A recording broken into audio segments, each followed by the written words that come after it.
Olá, já estamos de volta com o programa Arena do Futuro, hoje estudando sobre o resgate. Um tema muito interessante, apaixonante de verdade. Mas antes da gente continuar, eu quero lembrar você que nós temos um DVD, um curso bíblico maravilhoso, são 18 lições e milhares de pessoas em toda a América do Sul têm recebido essa bênção.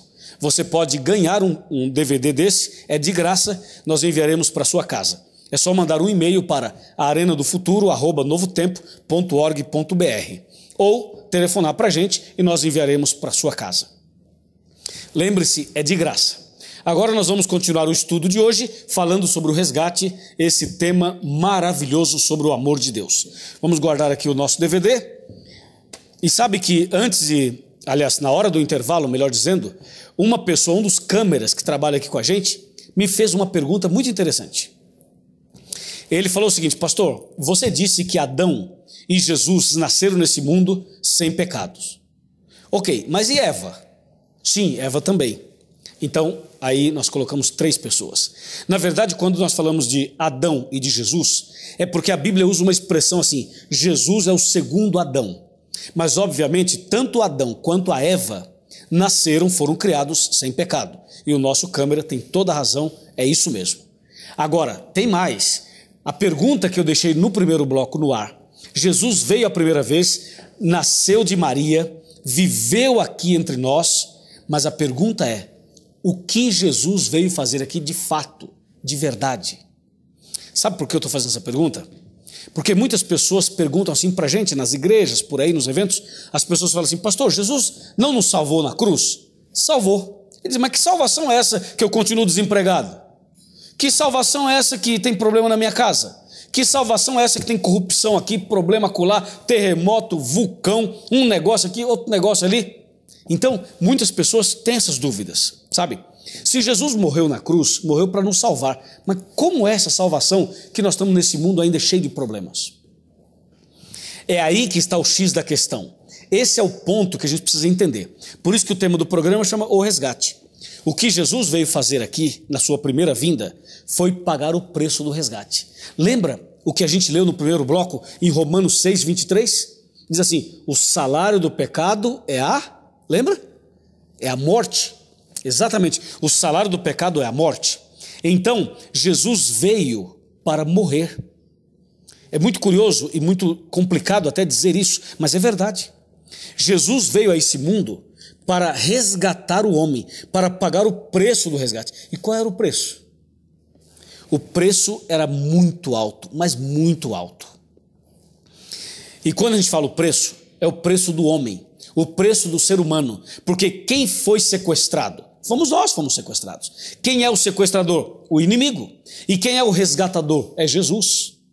Então, nesse processo todo que aconteceu de um sequestro, depois de um resgate, depois do preço, a peça-chave, a pessoa sequestrada é o ser humano, é você e sou eu.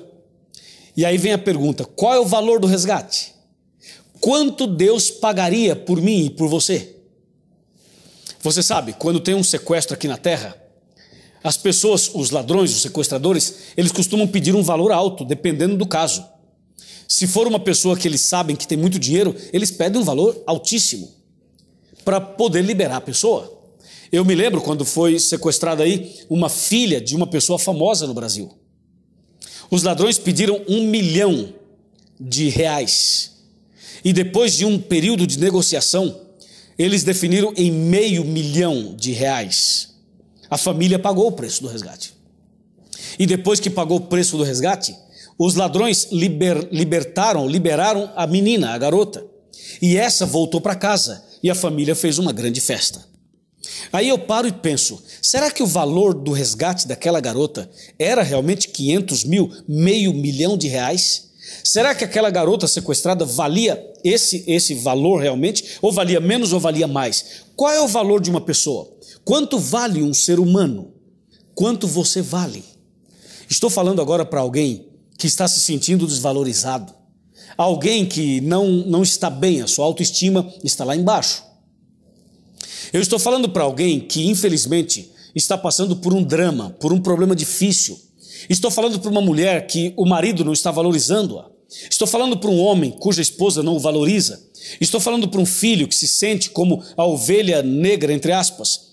Eu estou falando para alguém que infelizmente não está se valorizando, não valoriza a si mesmo, a si próprio. Qual é o valor de uma pessoa? Qual é o seu valor? Quanto você vale? Qual é o seu preço? Às vezes eu fico pensando nessas mulheres da vida que estão envolvidas na prostituição e que por qualquer valor entregam o seu corpo. Sabe quanto vale o ser humano? Qual é o valor real de uma pessoa? Quer saber a resposta? Vamos perguntar a Jesus Cristo. Jesus Cristo tem a resposta. E você vai ver na Bíblia qual é o valor do ser humano. Qual é o valor? Veja só João capítulo 3, verso 16. Diz assim: porque Deus amou ao mundo de tal maneira que deu o seu Filho unigênito, para que todo o que nele crê não pereça, mas tenha vida eterna. Você ouviu isso? Diz: Deus amou o mundo de tal maneira que deu o seu Filho unigênito. Esse foi o pagamento, esse é o preço, o Filho unigênito de Deus. Então, se você quer saber assim, qual é o meu real valor? Pergunte outra coisa: qual é o valor do sangue de Jesus? Qual é o valor da vida e da morte de Jesus na cruz? Pois é, esse é o seu valor. Amém? Diga amém. Esse é o seu valor. Que maravilha, como Deus é bom. Foi exatamente dentro desse contexto de valor, de amor, de misericórdia, que Deus enviou Jesus a este mundo. E para você ter uma ideia um pouco mais profunda a respeito do resgate que Jesus pagou na cruz, nós vamos para Isaías. Isaías 53 é um dos capítulos mais incríveis da Bíblia, se não for o mais incrível. Isaías 53, versículo 1. O versículo 1 tem uma pergunta intrigante. A pergunta é: quem creu em nossa pregação? Olha a pergunta: quem creu em nossa pregação? Se eu fosse parafrasear esta frase, esse texto, eu diria o seguinte: quem vai crer no que eu vou pregar agora? Quem vai acreditar na mensagem que eu tenho para passar nesse momento? É isso que Isaías está falando. Isaías está dizendo assim: eu vou agora falar um assunto que eu quero saber quem vai acreditar. Isaías pergunta: quem creu em nossa pregação? Aí ele continua o relato, e no versículo 3, ele diz assim, Isaías 53, verso 3: era desprezado e o mais rejeitado entre os homens, homem de dores e que sabe o que é padecer, e como um de quem os homens escondem o rosto, era desprezado, e dele não fizemos caso. Certamente, verso 4, ele tomou sobre si as nossas enfermidades, e as nossas dores levou sobre si, e nós o reputávamos por aflito, ferido de Deus e oprimido. Esse versículo 4 me causa um impacto no meu coração, me encanta, porque o versículo 4 mostra o meu Jesus, o seu Jesus, pagando o preço, pagando um altíssimo preço por você e por mim. O versículo 4 vale a pena a gente refletir. Aliás, todos os dias seria bom nós dedicarmos pelo menos 1 hora para meditar no sacrifício de Jesus. Vamos ler o verso 4 outra vez. Olha aqui, ó. Certamente ele tomou sobre si as nossas enfermidades e as nossas dores levou sobre si, e nós o reputávamos por aflito, ferido de Deus e oprimido. Ou seja, Jesus na cruz estava levando sobre ele as minhas aflições, as minhas lágrimas, os meus sofrimentos, os meus problemas e os meus pecados. Quando você vai para o versículo 5, ele diz assim, o profeta Isaías escreve: mas ele, Jesus, foi traspassado pelas nossas transgressões e moído pelas nossas iniquidades. O castigo que nos traz a paz estava sobre ele, e pelas suas pisaduras fomos sarados. Olha a frase: o castigo que nos traz a paz. Quer dizer, para eu ter paz, alguém teve que ser castigado. Para eu viver, alguém teve que morrer. É forte isso, não é? Então, o castigo que me traz a paz estava sobre ele. Verso 6. Todos nós andávamos desgarrados como ovelhas, cada um se desviava pelo caminho, mas o Senhor fez cair sobre ele a iniquidade de nós todos. Veja, o Senhor fez cair sobre ele, sobre Jesus, a iniquidade de nós todos. Essa frase aqui é extremamente significativa. Por quê? Quantos pecados alguém comete num dia? Pecados em palavras, pensamentos e atos. Imagina você a soma dos pecados de todos os seres humanos. As lágrimas, o estresse, as depressões, as decepções, as feridas, as dores, o sangue derramado. Imagina você somando todo o sofrimento, tristeza e pecado de toda a humanidade, sendo colocado tudo isso sobre uma pessoa só. Esmaga, a pessoa não resiste.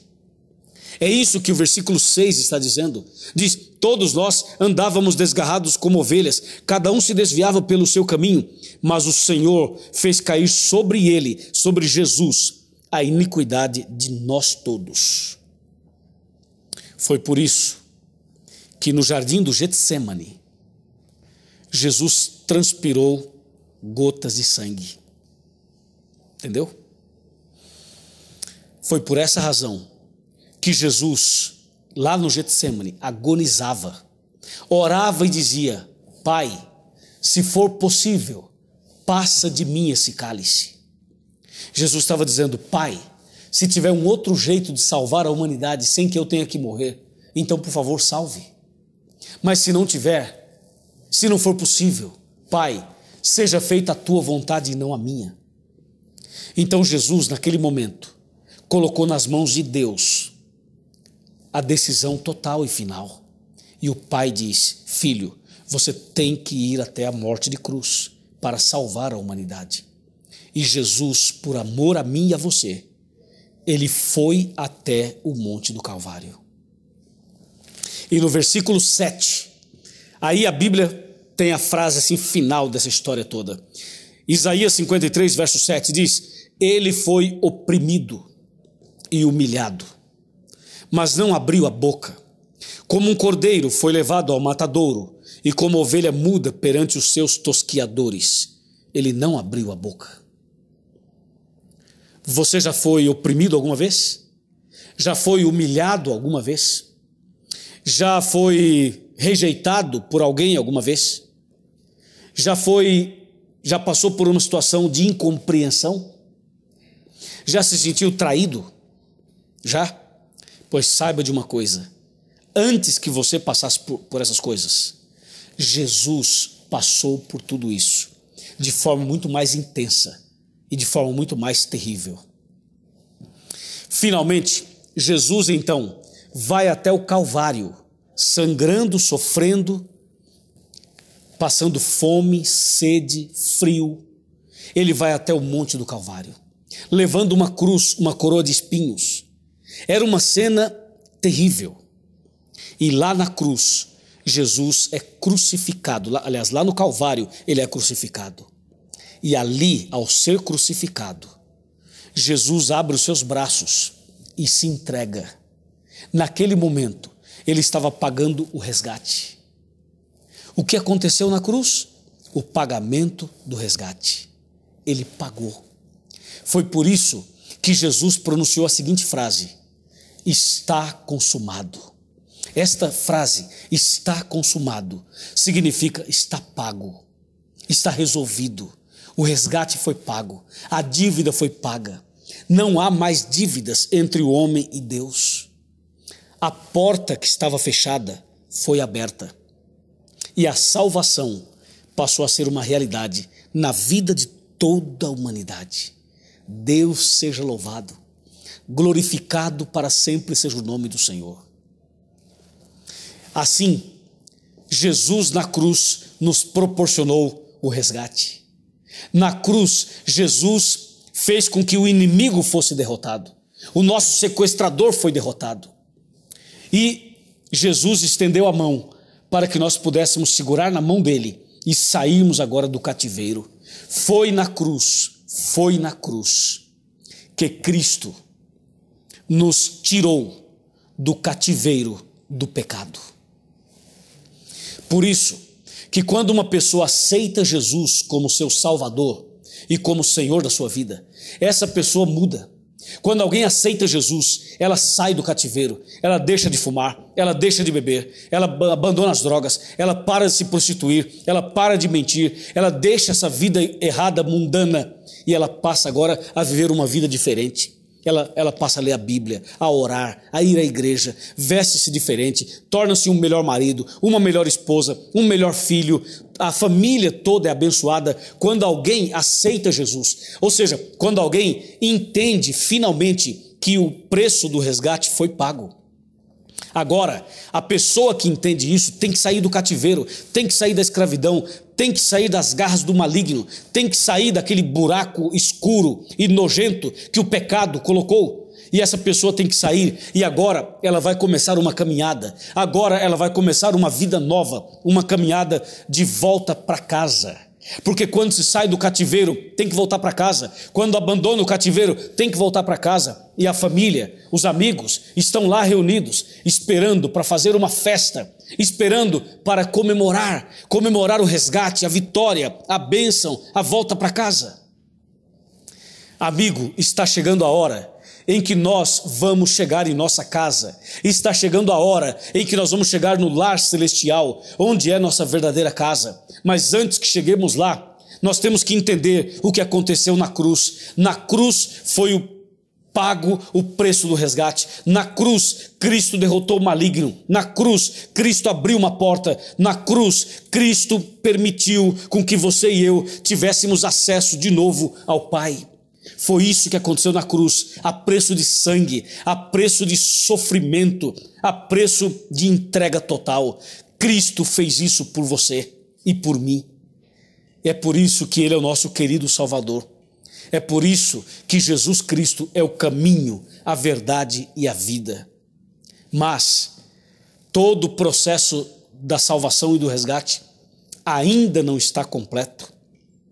Ainda falta alguma coisa. Pastor, o que é que está faltando? O que é que está faltando para que tudo isso fique completo? Quer saber? Vamos fazer o seguinte, eu faço um pequeno intervalo e logo depois nós vamos saber o que é que falta para que o resgate esteja finalmente 100%. Até já.